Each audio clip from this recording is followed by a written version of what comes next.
TV.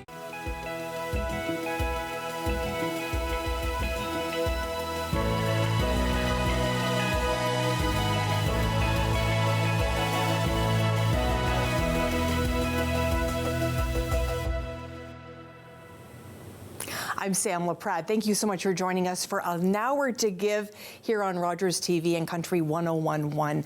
I am so happy we are doing this show today. This is an issue that has definitely touched my heart over many, many decades.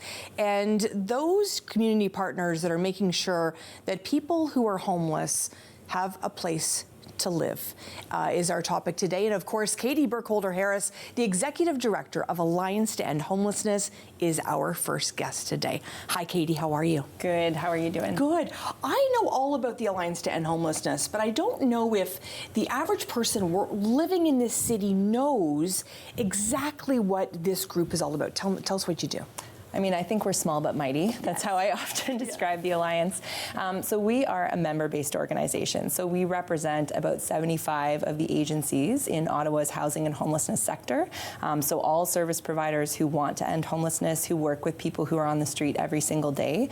And it's really about having a bigger vision and working together as a collective to advocate for an end to homelessness and to mobilize for it as well. And I remember years ago when the Alliance was established, because different community groups were doing great work, and they have continued to do that, but no one sort of had their eye on collectively what was happening in the city, and really that's the role you play. Yeah, exactly. I often think of it as we sort of hold the big picture and we hold the vision of ending homelessness, because when you're in the trenches and you're on the street every day trying to navigate that as somebody who's living it, or you're a service provider trying to find people support, you don't have the capacity necessarily to look at that big picture, to look at the policy landscape and all of the things that drive homelessness. And that's our job. That is our job, to hold that, and also to hold the hope. Like, that is really what we are supposed to do, is to hold the hope that ending homelessness is actually possible, and it is. Beautifully said. If we did chat in 2019, we thought we had a homelessness crisis then. Talk to me about 2026 and everything we've been through, Katie. Yeah, so I think in many ways it has actually increased, and our numbers have increased, and there's been a ton of reasons for that. I mean, COVID obviously was a big piece of that. I think at the end of the day, though, the only thing that really connects all people experiencing homelessness is they don't have a home. You know, we want to come up with a whole bunch of different reasons for it, and it is diverse, but the bottom line is that there is not enough affordable housing in our community. In Ottawa and across Canada, average market rent is about $2,100 a month. And so if you're somebody who's on social assistance, or somebody working minimum wage job, or a student, you can't afford that. And so it really is looking at those big picture policy things that actually drive homelessness. One of the big picture conversations that you had was with our mayor, Mark Sutcliffe. And of course, the mayor's going to join us a little bit later in the show. You had a conversation that really inspired him to make a very important pledge. Tell us what you said. Yeah, so we had a coffee one day, and I really appreciate just his engagement with us, with community partners across the city, and in this issue. And I think this council and this mayor have really shown that housing and homelessness is a priority. And as we were talking, I sort of laid out, you know, there's a few things that I think are doable that we can get done in the next number of years, but that also create urgency for the bigger picture.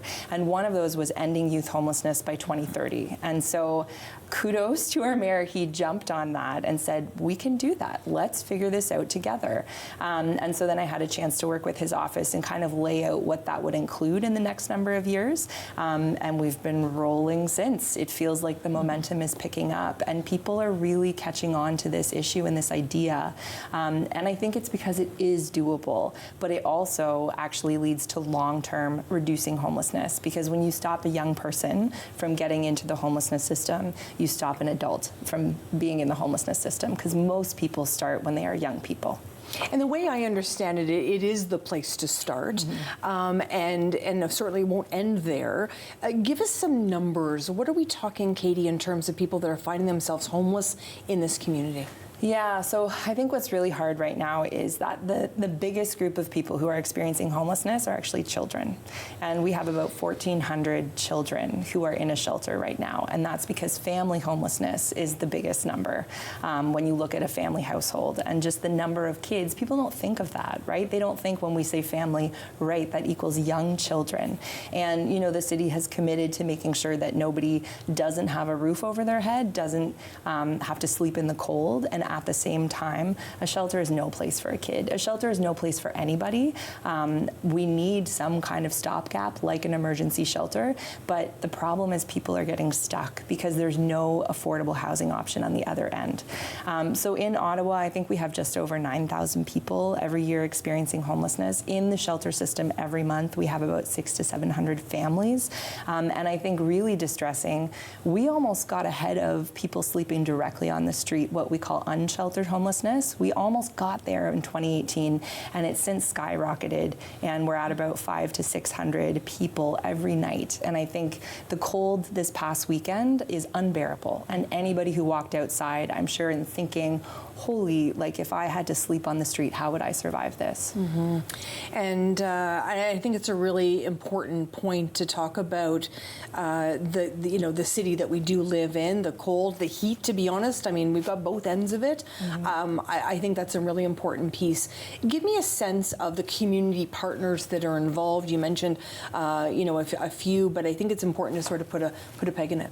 Yeah, so we have all of the emergency shelters who are part of our membership. So that's Shepherds of Good Hope, the Ottawa Mission, Youth Services Bureau, the Salvation Army, Cornerstone Housing for Women, and they're all really, wanting to partner well and I think see how shelters operate change, and they are driving that change, the leaders at those shelters. Then we've got Ottawa Community Housing, Canadian Mental Health Association, Salus Ottawa, Options Housing. So a lot of providers across the city who are doing really fantastic work. And then we also work with a lot of smaller providers who are also scrappy and on the ground doing the work every day, and who want to be a part of this bigger movement with the Alliance to do this. Mm-hmm.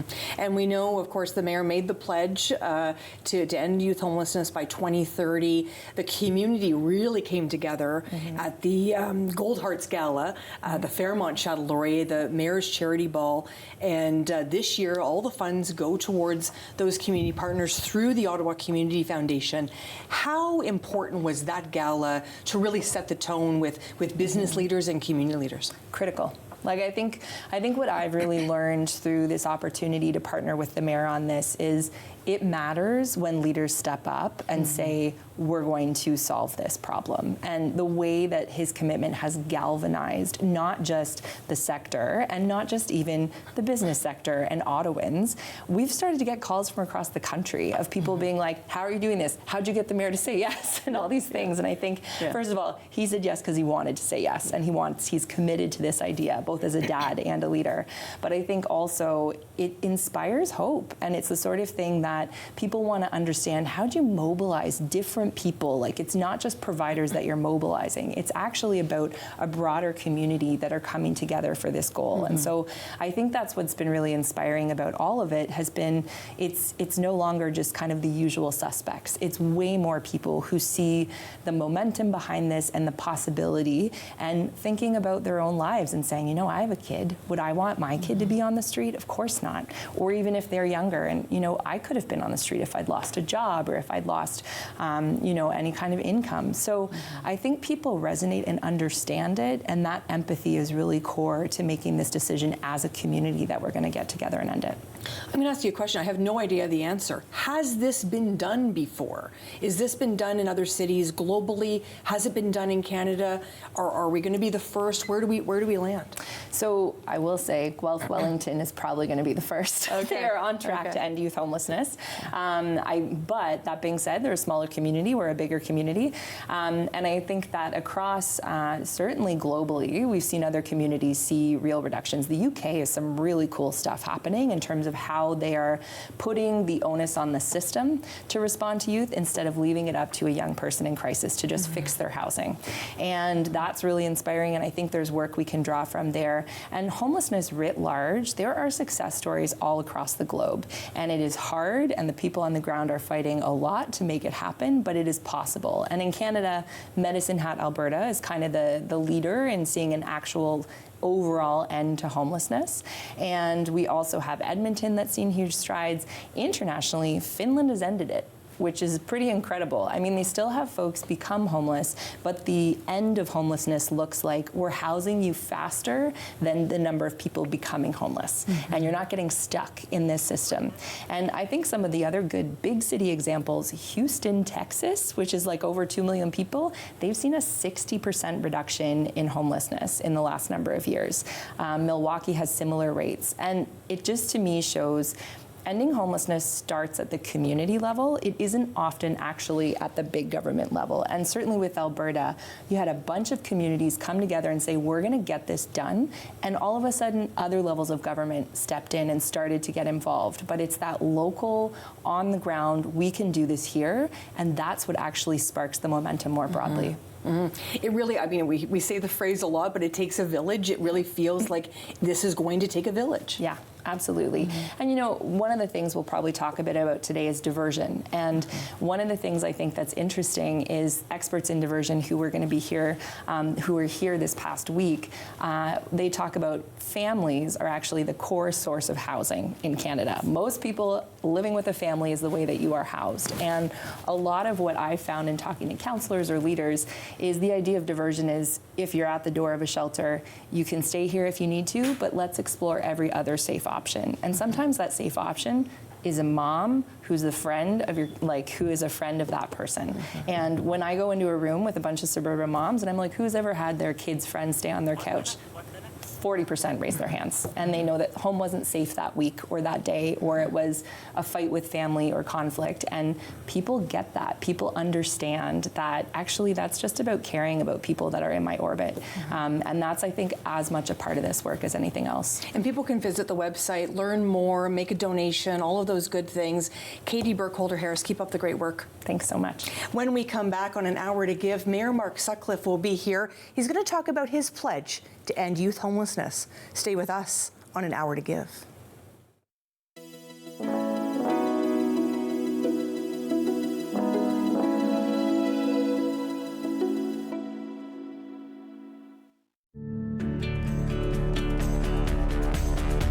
This program is brought to you by Rogers Xfinity, connecting you to more of what you love.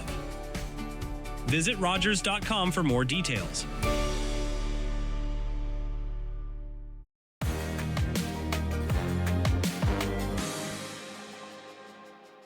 On January 28th, Better Ottawa hosted a meeting at the Blackburn Hamlet Community Hall titled How We Get Ottawa Moving Again, to discuss ways of addressing the ongoing issues facing our current transit system. As citizens, we've lost faith in the transit system. I think that's a fair statement, that anyone that needs to get somewhere at a certain time, it's touch and go whether the transit system will work for you. There's no route from here to my house. I have to go out of the ward to get back to my house. That's the only logical, safe way to do it at night. There should not be one organisation. We need LRT, tram, train, hybrid, whatever, specialists to run that entity and bus people to focus on the buses. The full meeting will be broadcast here on Rogers TV as part of the Podium series. Stay tuned to listings for upcoming dates and airtimes. With your community news, I'm Kevin Tankier.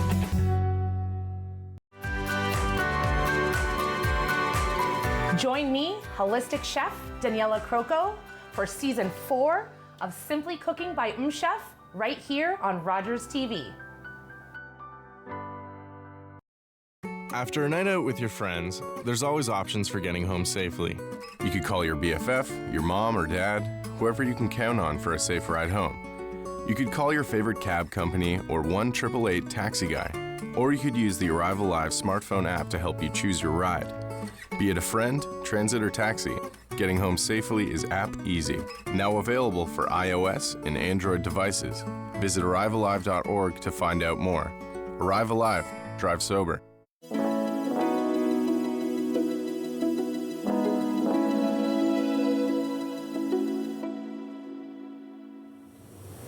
Thank you so much for staying with us here on An Hour to Give. Today is all about the Alliance to End Homelessness. And we wanted to check in with our mayor, Mark Sutcliffe, to talk about ending youth homelessness in this city by 2030. Hello, Mayor. How are you? Hello, Sam. I'm fine. How are you? I'm fantastic. Of course, we've worked together over many years. I was just thinking, I've spent a lot of time in my life in this studio. Yes. In various different roles with Rogers. So it's nice to be back. Well, we're happy to have you here on An Hour to Give. And it's such an important time to be talking about this issue, ending youth homelessness and ending homelessness overall, but starting with youth. Where did that conversation, when you had the conversation with Katie Burkholder-Harris from the Alliance, did that conversation sort of sit on your heart? Was it, we have to take action? Yeah, absolutely. And I think this goes back a little bit further than that to, in about 7 or 8 years ago, I did a TEDx talk. And I talked about how lucky I am in my life, how my parents were born in different parts of the world, but they separately chose to move to Ottawa. I got to be born in Ottawa at a time of prosperity and opportunity. I got to grow up in a first world country in a beautiful, welcoming city like Ottawa. Most people don't have that opportunity in their lives. And I've talked with my kids a lot about the role of luck in my life and in their lives. And even here in Ottawa, not everybody starts at the same point in life. So I compared it in that talk to a race, because I run marathons, and imagine a marathon where some people get to start at the start line, but some people have to start way back because of the circumstances of their lives. And there's too many people in Ottawa who are starting their lives, too many children in Ottawa who are starting their lives further back because of a bunch of different circumstances. And that has really touched me over the course of my life. And then, when Katie and I sat down last year and we were talking about what we could accomplish in the next few years as a community, Katie brought up this idea of let's end youth homelessness in our city. And the fact that it is, if we put our minds to it, something that is achievable. It's not, it's the number is too big because any number bigger than 0 is too many, but it's not so big that it's unachievable. And with the right measures in place, the right effort behind it, it is achievable to end youth homelessness. So when Katie brought that up, I thought, this is an opportunity to get the whole community working behind this. And it starts with a commitment. It starts with a pledge. It starts with bringing everybody together and saying, we're going to do this. We're going to make it a priority as a community. And so I put it out there. And I said in September, we're going to do this by 2030. We've got the right people and organizations in place to execute on this. So let's get working on it.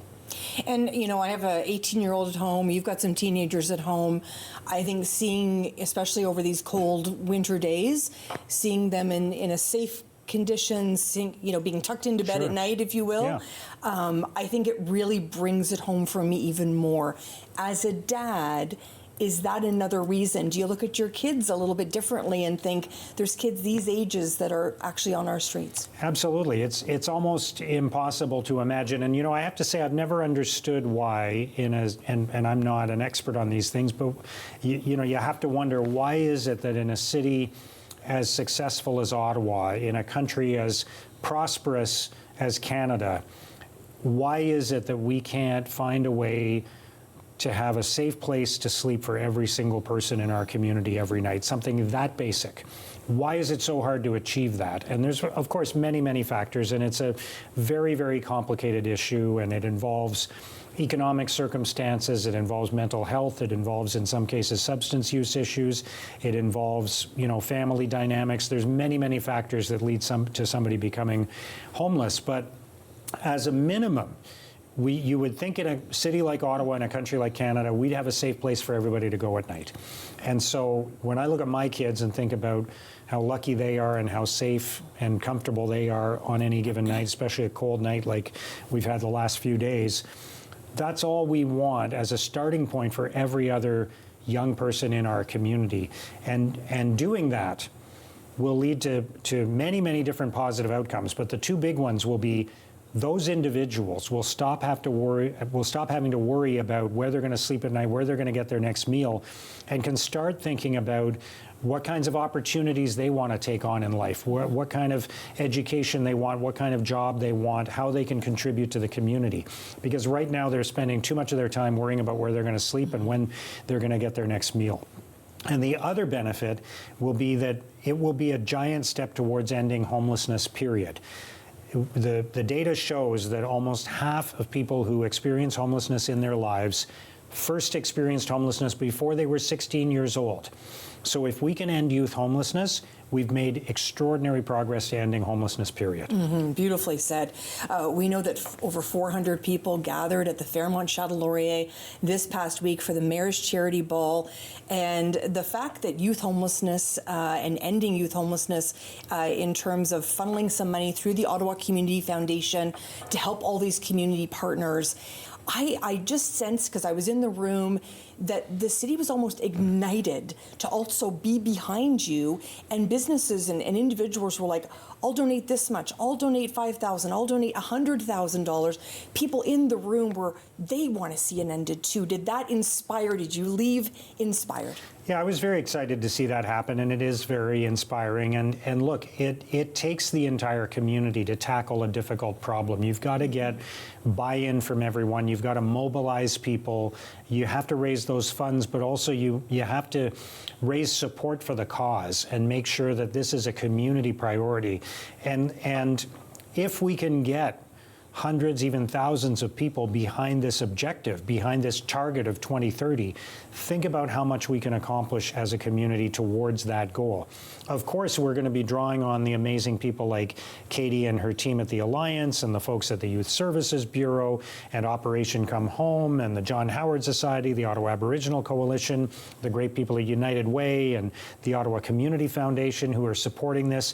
The people who go to work every day who frankly inspire me because they serve our community in so many amazing ways every single day. Those people are engaged on this issue, but if we can get the broader community involved, then that's when doors open and opportunities are created and everyone is mobilized behind a common goal. That's when it can be really effective. And it's hard when we hear, hundreds of people are homeless. It's hard to hear those numbers. A young woman shared her story through video at the gala. Cassandra shared her story about how she used to sit at a Tim Hortons 24 hours a day trying to get her homework done for high school so she could graduate. She's now a business owner. She leads a small nonprofit, and she stood in front of 400 people. There was not a person that stayed in their seat. It was a full standing ovation. When you hear that one story, those are the moments, I think, for me, that I realize every person has a story and we need to find them all. Absolutely, and that's the power of it, right? Everybody has an opportunity in life to contribute, and then unfortunately, in some circumstances, they're held back by the challenges of life, financial challenges, health challenges, family dynamics. They're pulled back by those things, and then they're not able to contribute fully to the community. And Cassandra went through some health challenges, and she found herself homeless. But fortunately, she was able to find a way forward, and now she's a big contributor to our community. She owns a couple of businesses. She's a really interesting and engaging person, and that potential exists in everyone.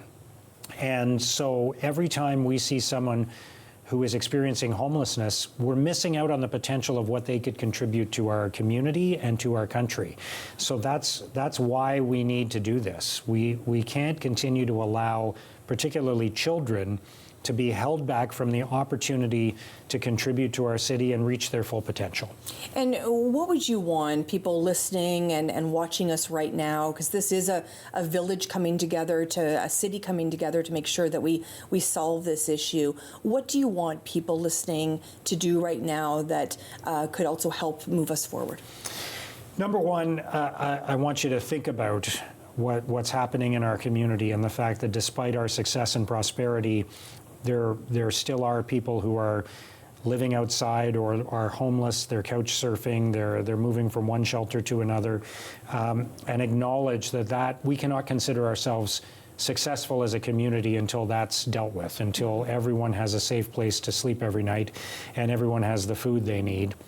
There will be other opportunities for people to get involved. We're going to raise more money, we're going to raise awareness, and we're going to get busy on some very specific strategies that will allow us to house more young people, create opportunities for them, and slowly, but incrementally, work down the number of people who are experiencing homelessness in our community so that by 2030 there are no more young people having that experience. So we're going to raise money and we're also going to implement some strategies. So stay tuned and please look for your opportunity to get involved because we want everybody behind this. We only have about a minute left, Mayor, but what would you say to all the community partners led by Katie? What would you say to all of them as they tackle this important issue and have you behind them? Look, I'm so grateful to those amazing people. Katie's a terrific leader in our community. I know you're going to talk to Stephen Bortolo, who's with Shepherds of Good Hope, who's a great leader in our community. I'm always in awe of the people who go to work every day to serve the most vulnerable in our community.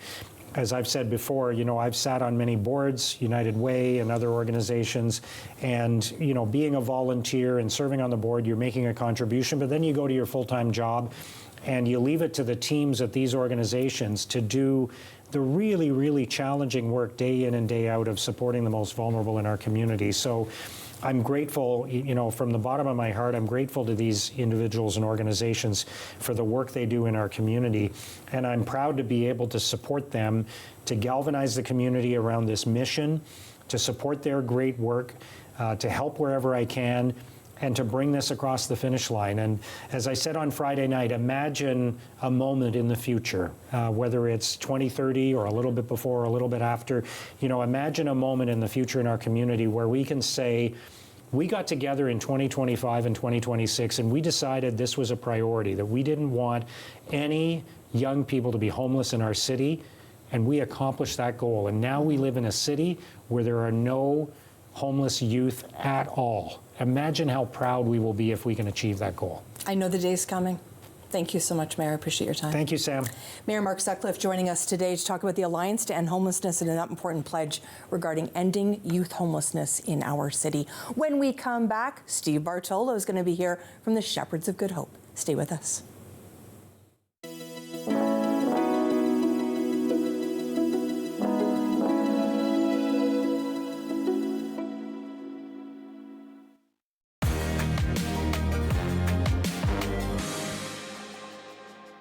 The Disco Love Bus is a whole bunch of Canadian business people jumping into our disco bus and heading out to a small town on the coldest day of the year and meeting all the very, very happy business owners in Almonte. They were so excited to have a group of shoppers.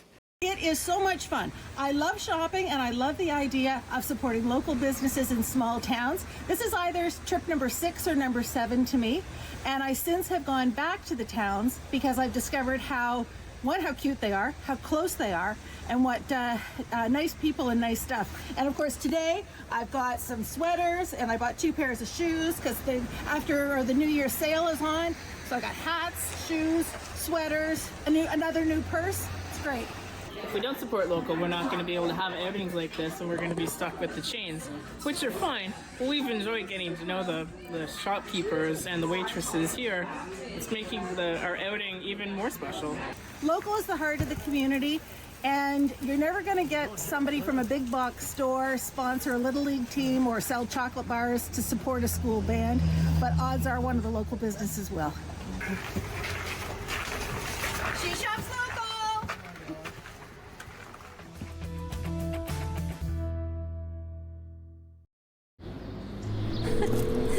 Hello to your cell phone. How can I help?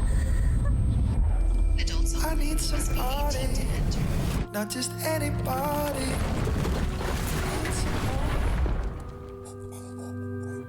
Won't you please, please, please, please, please help me?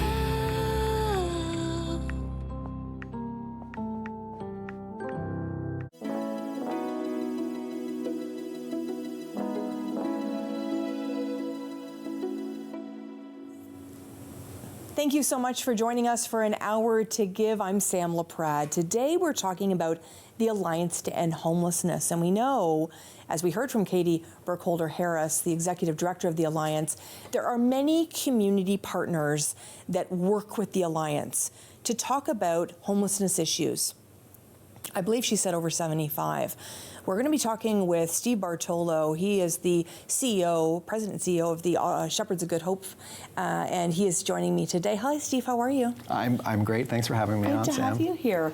And tell me a little bit about the Shepherds of Good Hope. Of course, I know lots about it, but we want to make sure everybody understands a little bit about this special organization. Yeah, I'm hopeful most people are familiar with Shepherds of Good Hope. Me too. I know when we talk to a lot of people, people would usually say, Shepherds of Good Hope, that's that emergency shelter, and that's that soup kitchen on the corner of King Edward and Murray. That's true. We do have a shelter that actually operates 250 individuals. Those individuals, we like to say, are usually of the most complex health needs, typically individuals that can't go anywhere else. But the really exciting thing in the last couple of years is that we've really expanded our supportive housing. So we actually now have more supportive housing spread out across the city of Ottawa than we do shelter beds, with a goal over the next 5 years to actually transition completely away from emergency shelter and do permanent full-time housing. And when I hear you talk, I hear housing first. Yes. Right? I mean, housing first, and we'll deal with everything else after someone is housed. It's really hard. You and I have known each other a long time. I worked in the homelessness sector for a long time.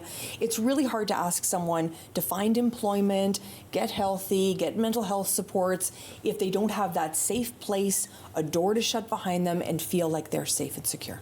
I mean, absolutely. Like you mentioned, we've known ourselves a long time. I think basically since the early 2000s. Yes. This is my 24th year working at Shepherds of Good Hope.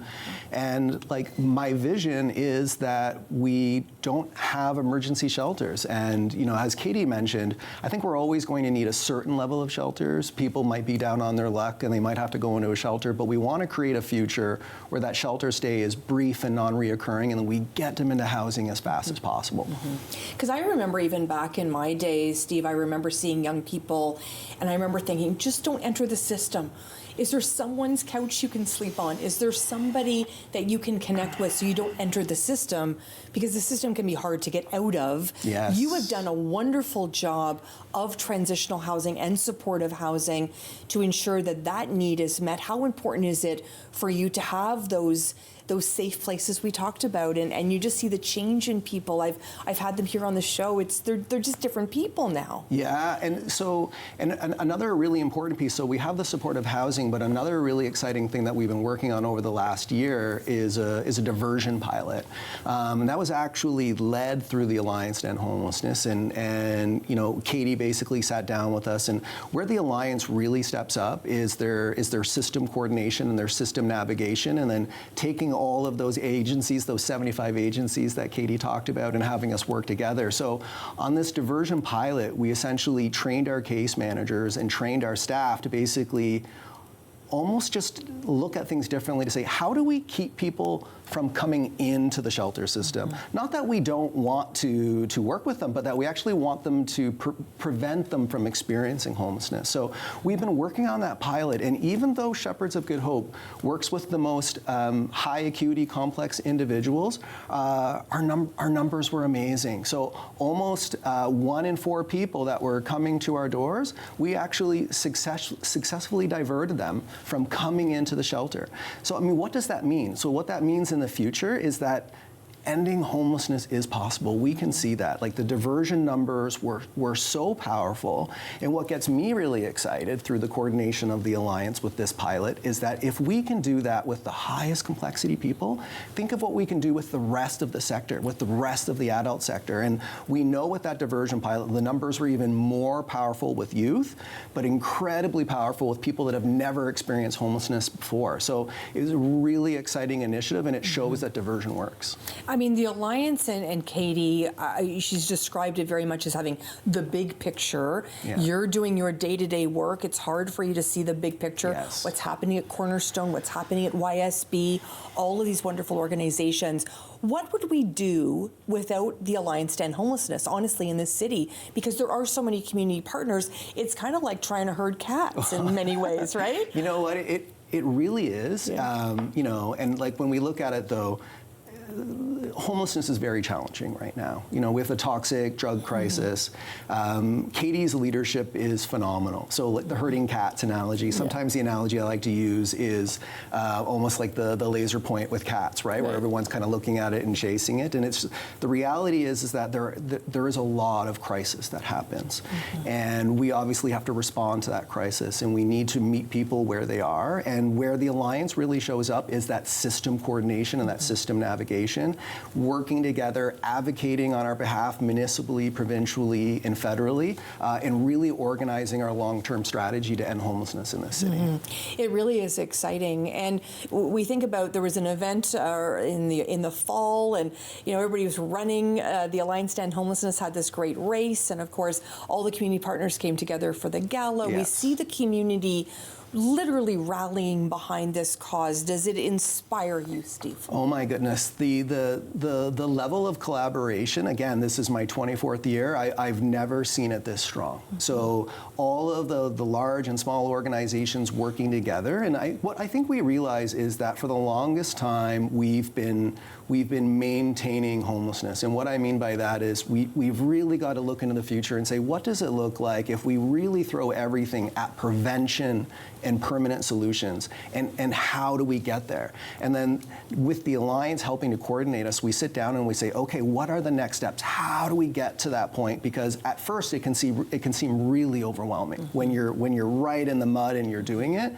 And where Katie's value really shows up is we can see that strategy as she's navigating us through it, where all of a sudden we know, wow, ending homelessness in Ottawa is possible. Oh my heavens. I just want to jump up and cheer because I do think, I mean, I look back many, many years ago, and even the years that we worked together, I thought we had a problem. And now I see, and I you know, if I drive around the city, it breaks my heart. And we heard from the mayor, yes, that commitment to ending youth homelessness by 2030. When you heard that pledge, Steve, where did your mind go, especially because you've been in the sector for so long? Did it feel like this is the right route? I almost jumped out of my seat. Like, I was so excited. And so even though Shepherds of Good Hope only works with adults, if I put on my big sector hat and my Alliance hat, ending youth homelessness is doable.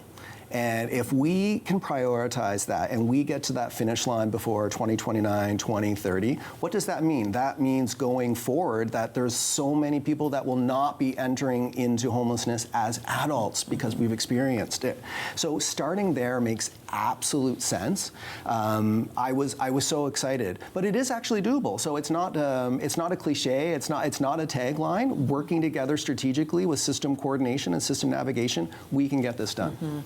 And I think the biggest lesson that I learned from my decade of working in the sector is that every story is unique. A lot of that core is some sort of trauma, which is just heartbreaking, and whether it's, you know, the loss of someone, whether it's abuse at home, whatever that has been, and then you layer on the health conditions we talked about, we layer on addictions, we layer about, and now with the affordability crisis, right? We layer that on. So this must be difficult for your team during that intake process to really sort of try to understand everybody and make sure that they find the best source of their next step, because we know this city can, and the mayor said it is amazing to think that this city has people that are homeless in it. We can solve this. You're absolutely right. And then And then going back to that trauma piece, right? So one of the analogies we use is almost like, peeling back that layers of the onion, right? So sometimes, citizens in Ottawa, when we see visible poverty or visible homelessness, we might see the panhandling or the toxic drug crisis. But what we don't see is the layers behind that, right? We don't see the trauma and often childhood trauma. And I always say that, that 7-year-old kid didn't ask for that trauma to happen, right? So one of the things that Shepherds of Good Hope does particularly well is we meet people where they are. Like, we don't judge. We build trust, we build that sense of community, but then we talk about those next steps, right? So we've been very intentional about building what we call a continuum of care. So we have our emergency shelter, we have what we call target engagement diversion, where we actually divert people that, so if you see police cruisers or ambulances around Shepherds of Good Hope, that a lot of people do, they'll say, oh my God, what's going on there? That's actually paramedics and police officers actually diverting to us. We actually have a health facility on our ground floor at 256 King Edward. So we're doing really powerful work with this population, and our staff are just magicians. They are absolutely wonderful. Mm-hmm. You're a dad. I am. How does this work impact you? Because when I met you, you weren't a dad yet. No, I was not. How does it change? How does it change?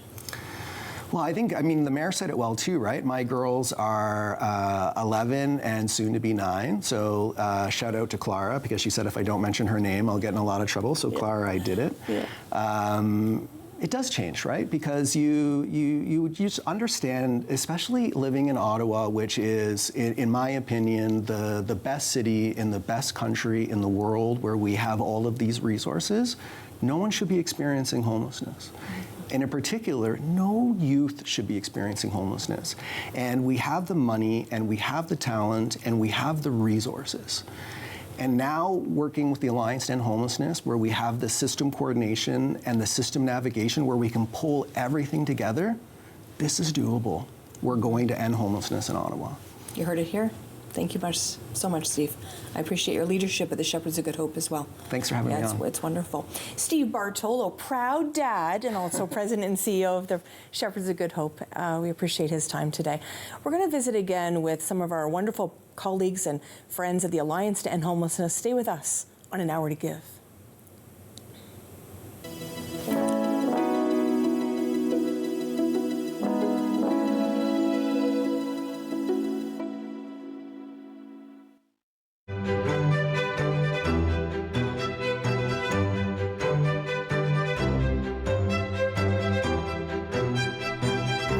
This is Ben Weiss of the Historical Society of Ottawa.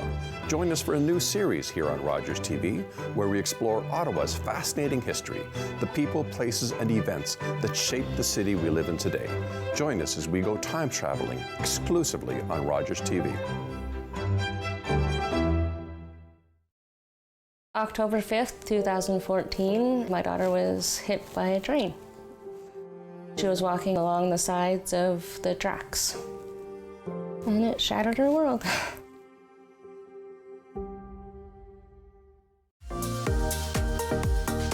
Welcome to Ottawa in the Know. I'm Julie Finley. I'm happy to be here to show you everything from bike trails to kitchen tales and all the things in between that make Ottawa so great.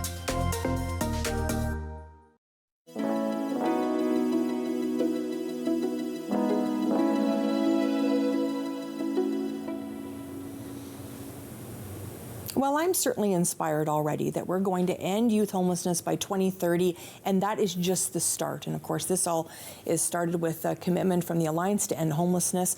And Katie Burkholder-Harris, of course, their executive director, is back again, and she's brought a friend. Hi, Katie, how are you? Good. Great to see you again. And you brought Sophia, and it's wonderful to see you, Sophia, so much to join us. And of course, Sophia Kelly Langer, what is your role at the Alliance? Well, thank you for having me, Sam. Yes. I am the Education and Training Manager, and a big focus of my work is around better understanding how people who have had experiences of homelessness can be part of joining us in finding the solutions to the issues we've been talking about today. Wow, that seems like a very big undertaking.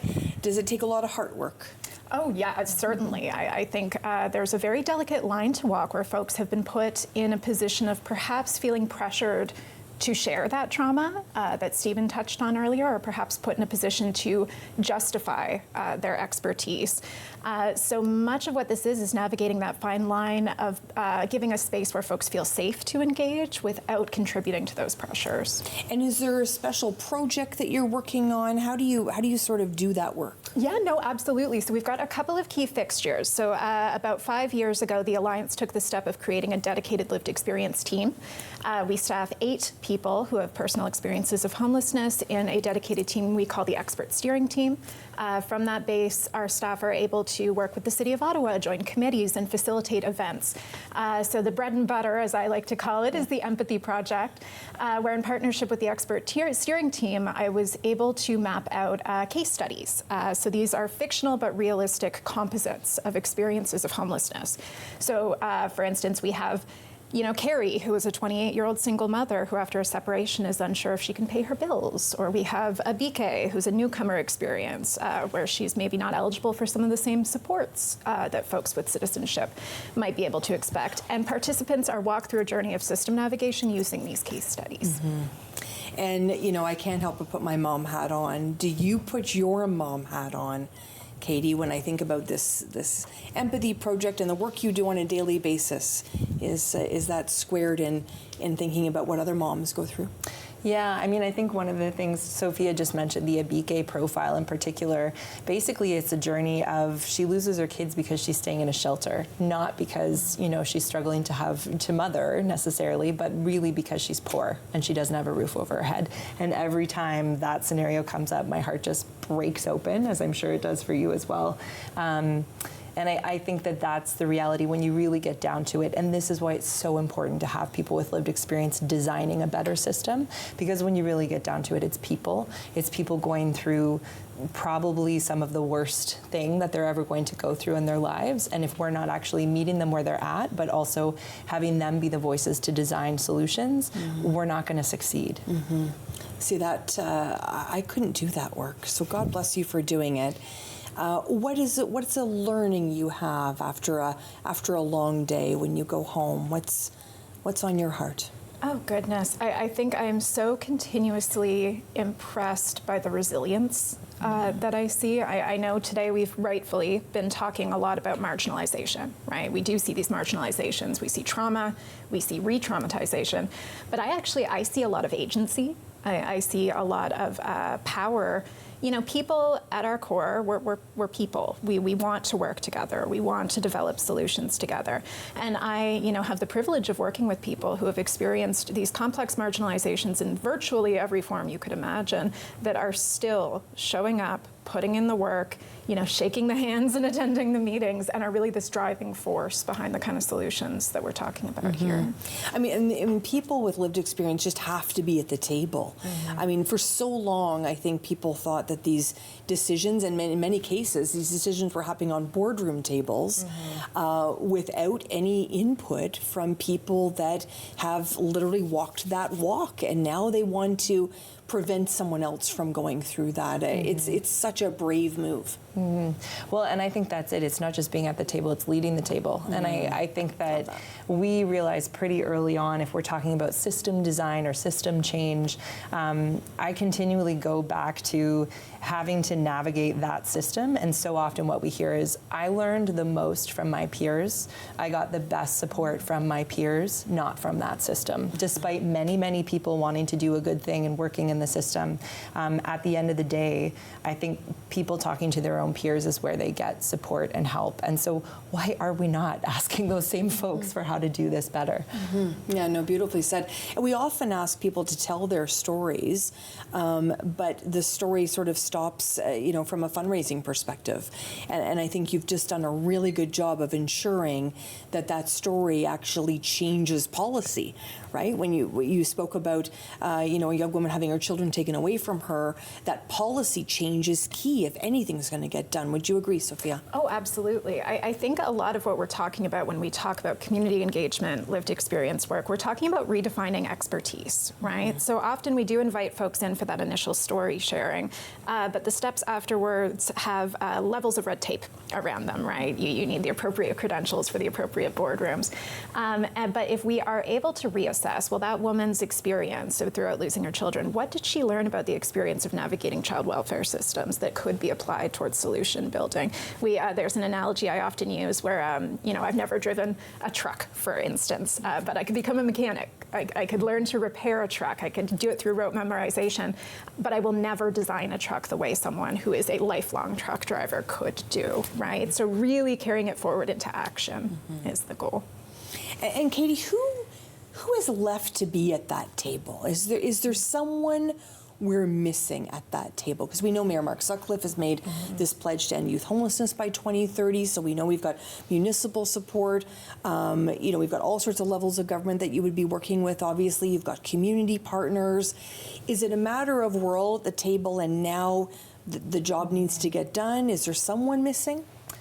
I mean, there's always people missing. Yeah.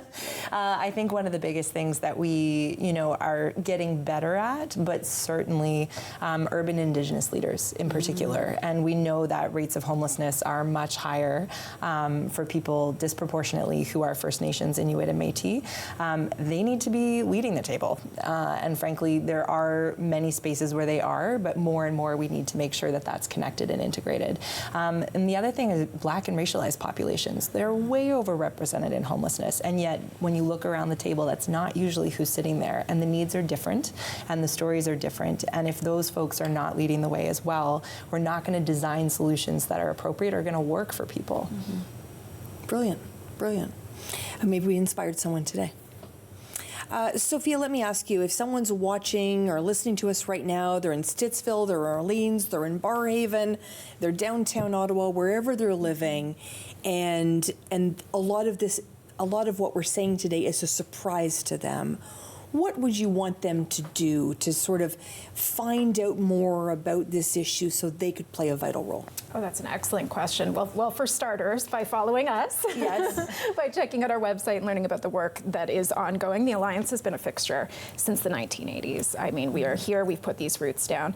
But also, I think we have a history of an us versus them lens on homelessness that is not only not helpful, but it's a fiction, right? We're talking about our neighbors, we're talking about our family members, we're talking about the kids in our communities.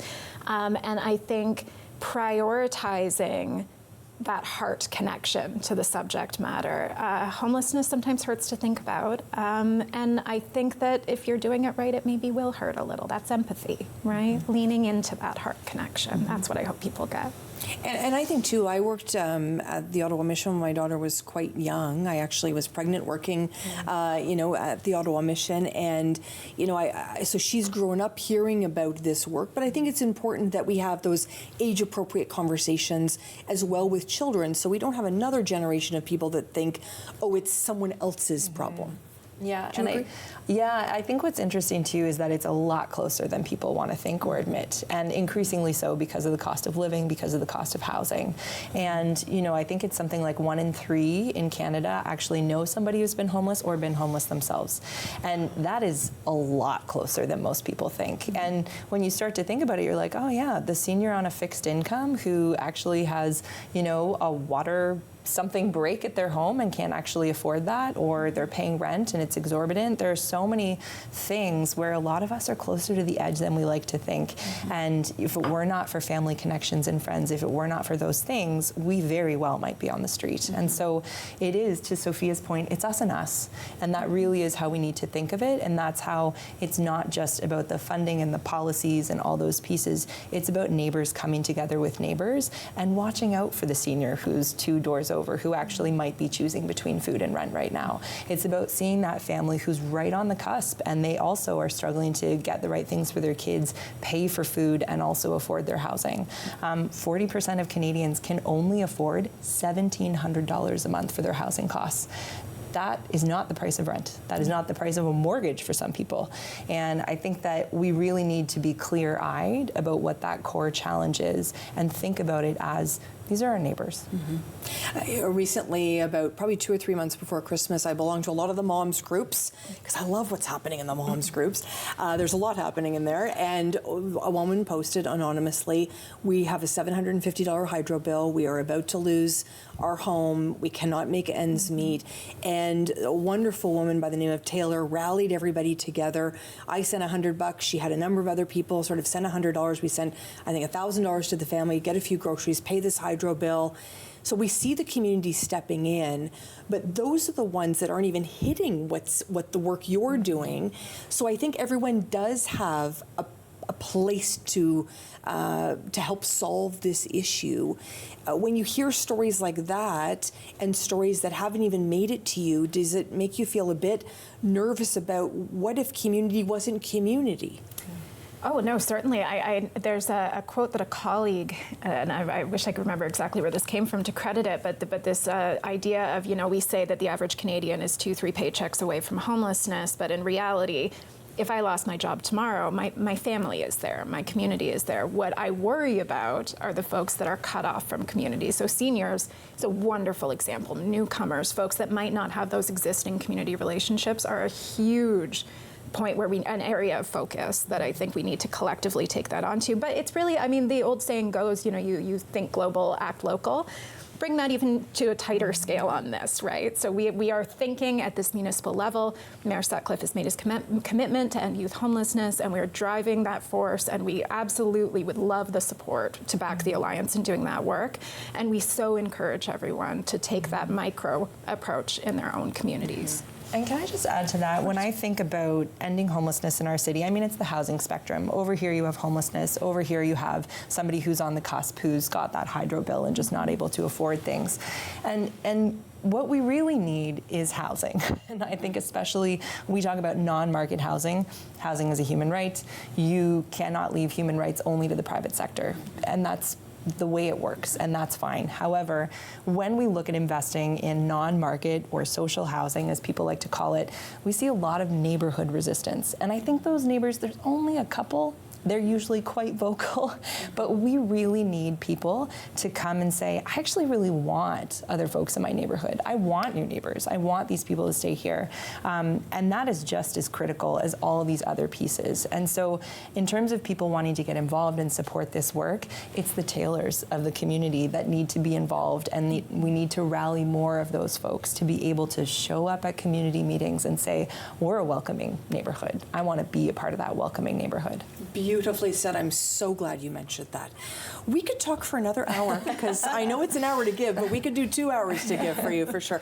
Thank you so much for your commitment to what we do. Katie, you're an incredible leader. Thank you so much, Sophia, for all of your incredible work as well. To all of our guests today, we really delved into some of this important work in regards to the Alliance to End Homelessness.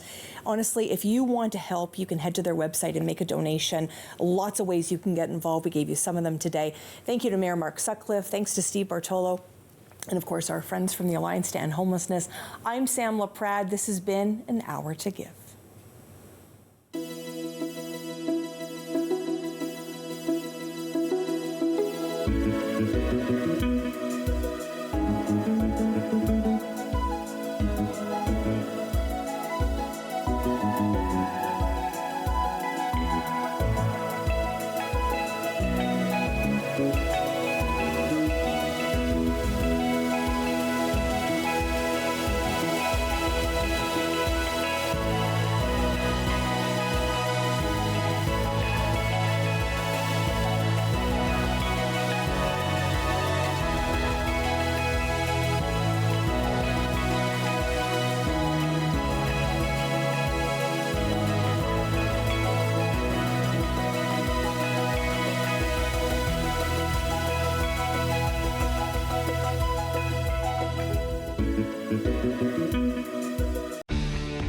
Connect with us by visiting our website or email us at comments@rogerstv.com.